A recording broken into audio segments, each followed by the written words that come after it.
Art Matthews. This coming Friday. Art Matthews, Sama winning artist and former frontman of iconic SA band Just Ginger, joins me on RTL SA this coming Friday. Peace, love, more tolerance, faith, hope, trust. We are just going to have a casual chat about living in a castle, sailing around the world, and life in lockdown as we know it. If you have any questions that you would like Art to answer, we'll be doing that as well, live on air.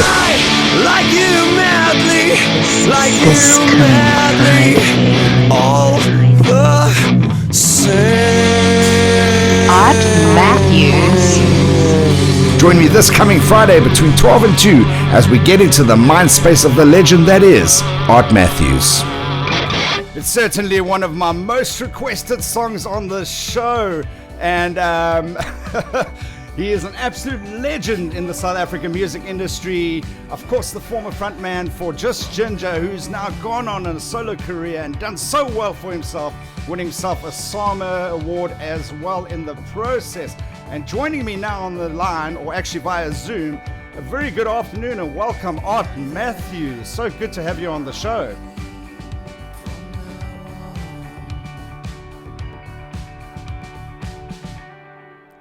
All right, we just need you to unmute yourself over there. There we There go. we go. Look at the technology. How you doing, bro? I'm so well, and you, Art. So good to see you again. I've been following you online, and you've been really busy since the beginning of lockdown. Yes. Yeah. Well, we've all had to stay creative, right, and figure out different ways now that we can't travel and go wherever we want to go. So yeah, I've had to be a little bit creative, and it's fortunately worked in my favor. No, well, that's fantastic. And we'll talk a little bit about what you've been up to as well. You probably won't recall, but I did share the story with my listeners a little while back, telling them that you were actually one of my very first radio interviews when I entered the industry probably about 22 years ago.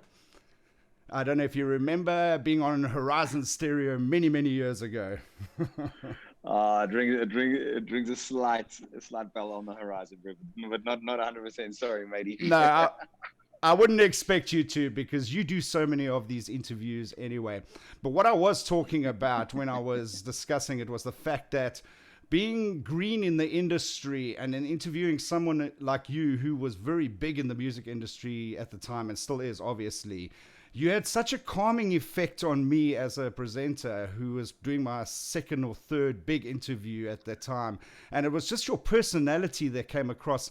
And I think a lot of it is not just your on-air personality per se, but it's actual character that you are.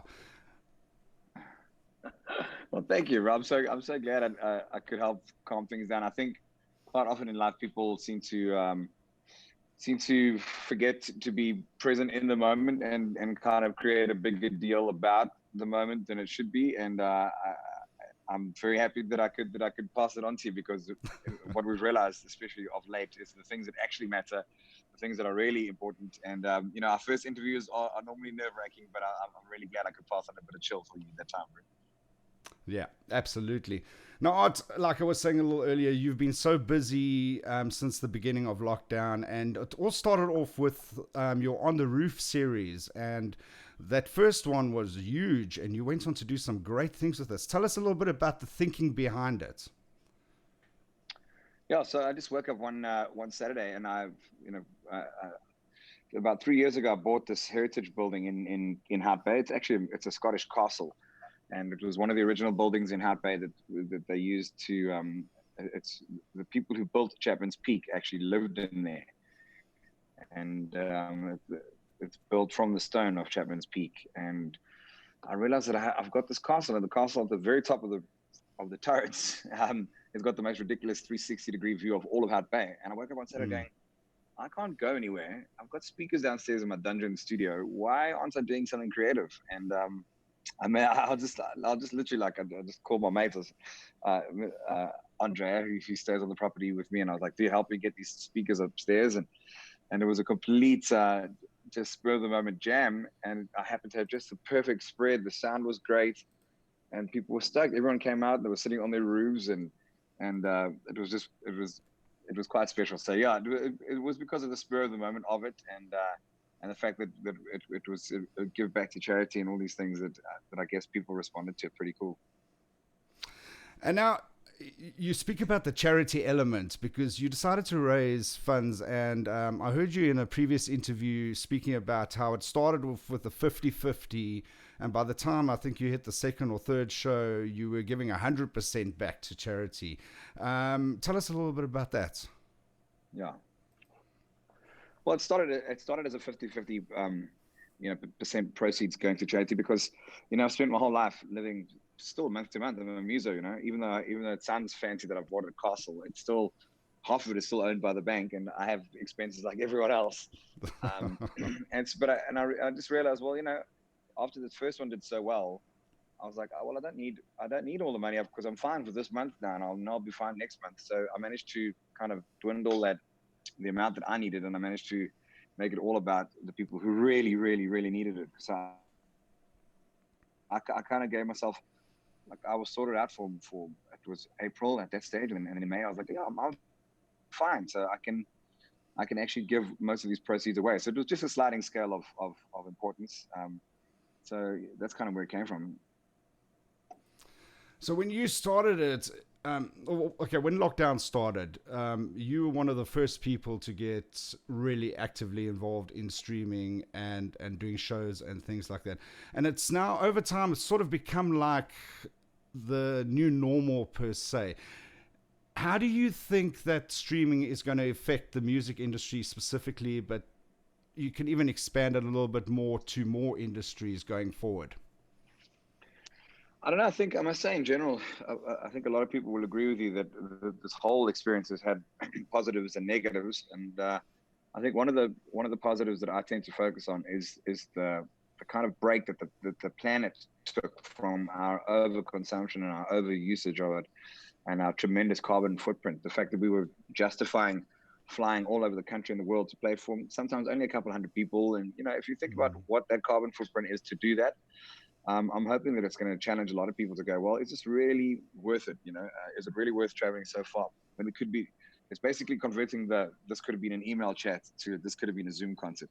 That's what it is. And so I, for one, will definitely will be considering the shows have to be really worthwhile for me to go to travel anywhere, because I just want to tread a little bit lighter on the planet. And I think virtually it's going to help a lot of companies as well, because they don't really need a full complement of staff. I think they can stagger their staff. It means less cars on the road.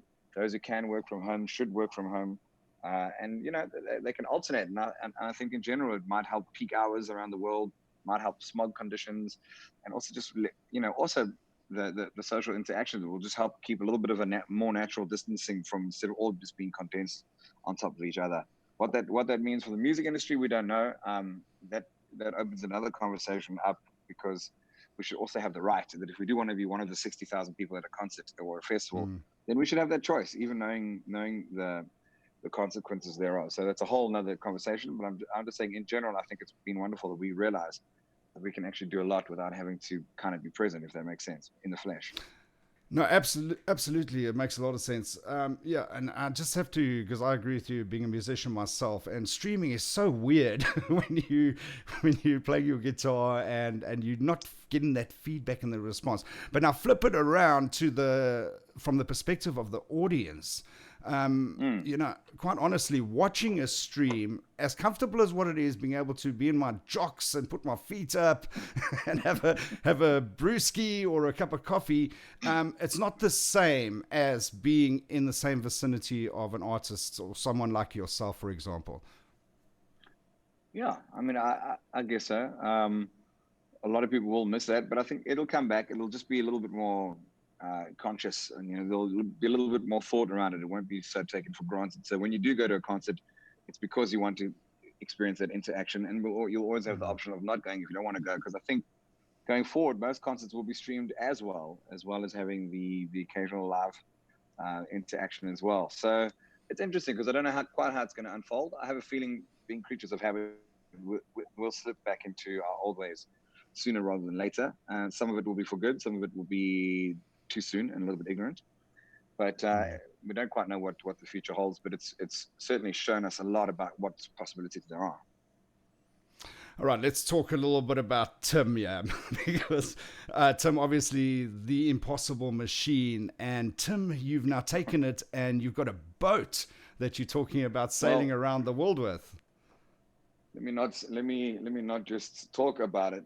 Let me show you in the back of the window where I'm at. I'm at a place called Yachtport in Saldanha, and there she is. That's the boat that I'm busy working on as we speak. I'll try and see if I can get a better view for you outside.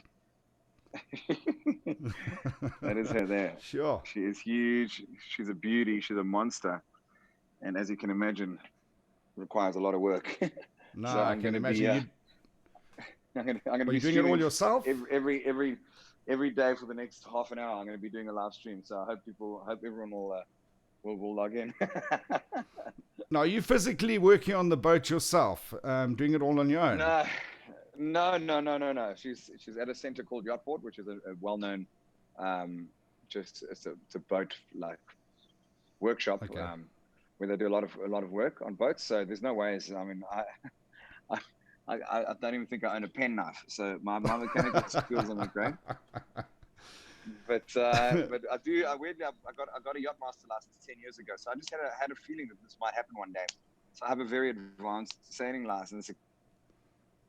Because I don't have much experience with it, so I've got a lot to learn. I've got my work cut out for me, and the dream is real, and I'm busy making it happen, and it is going to happen. And very soon I'll be streaming my shows from a pirate ship at an island near you. Nice. Now, what sort of time frame are you looking at? When are you looking at taking sail? Do you have any ideas yet, or? Yeah, I do. I'm gonna try and be ready by the end of the year. It's probably knowing the way it goes. It's very likely only going to be the first quarter of next year, and then also to go east and head east like I want to. The best time to do it is in April, May, June. So I have to wait for the right weather window as well, because sailing is not about you don't just leave when you want. You leave when the weather allows you to leave. So realistically, it's going to be April next year, but I'm going to try and push for the end of the year and see what I can get away with. Nice. So where to for art from here? Aside from sailing, have we got new music coming up? Or the new singles going to be released very soon, or anything like that? Yeah. So if people are going to check my Facebook page out, they'll see a little series, and YouTube. You'll see a series that I created called "Let Your Word Be Heard," and I basically wrote a song, and I let the audience actually write the lyrics, and I did a series of live demoing of the audience participating in the songwriting process. So that song is actually finished, and it's about to be mixed next week, and then I'm going to submit that to radio. So that'll be the song that the people wrote during lockdown, and just little projects like that. I don't know if I'm going to have enough time to sit and write full albums as such, because this boat is going to be very consuming. But once I'm out to sea, I'll have all the time in the world to do it, and I'm going to be putting a studio in the captain's quarter in the off. I was going to ask. Of course, I'm going to have a studio on board, and so I'll be incredibly busy, and I'll always be writing. But before then, I don't know how it's gonna. I'll be as busy as I can, put it that way. But there's never a dull moment. So I always put people on the spot when I do an interview for them, and I'm going to give you, this is your on your spot question at the moment. What is your thoughts on where we at with this whole lockdown at the moment? Of course, there's been a lot in the news with regards to level 3 and level 4 being found to be unconstitutional, and of course government is now appealing that ruling. What are your thoughts on this whole process? I think people should use caution, but I think life has to go on. We can't stop the economy because of a flu that doesn't have a vaccine yet. There's a whole argument around all of that. Don't go around kissing everyone you meet, and maybe don't. I would keep small circles, keep them. Just be cautious and be aware. But you look after your immune system, and we have to get out there. We have to get in the dirt. We have to get herd immunity up. We have to be integrating, and mainly we have to keep the economy flowing. Otherwise, tens of millions of people are going to die from starvation and famine. And so what's better, saving a couple of people from the flu or eradicating a very large percentage of the population because of protecting and caring? So there's a lot of ominous things that might be happening, but I think the first few weeks in level 5 was like, okay, let's play the game. But going forward, we have to carry on with life. We have to be cautious. As I said, be smart. The mask thing is still debatable. If you're feeling symptomatic at all, you need to stay at home, or you definitely have to have a mask on you at all times, especially when you're getting into public. But at the end of the day, we need to get down and dirty. We need to go and eat worms, and we need to play in the garden, and we need to get our immune system up. And that's actually what we need to do.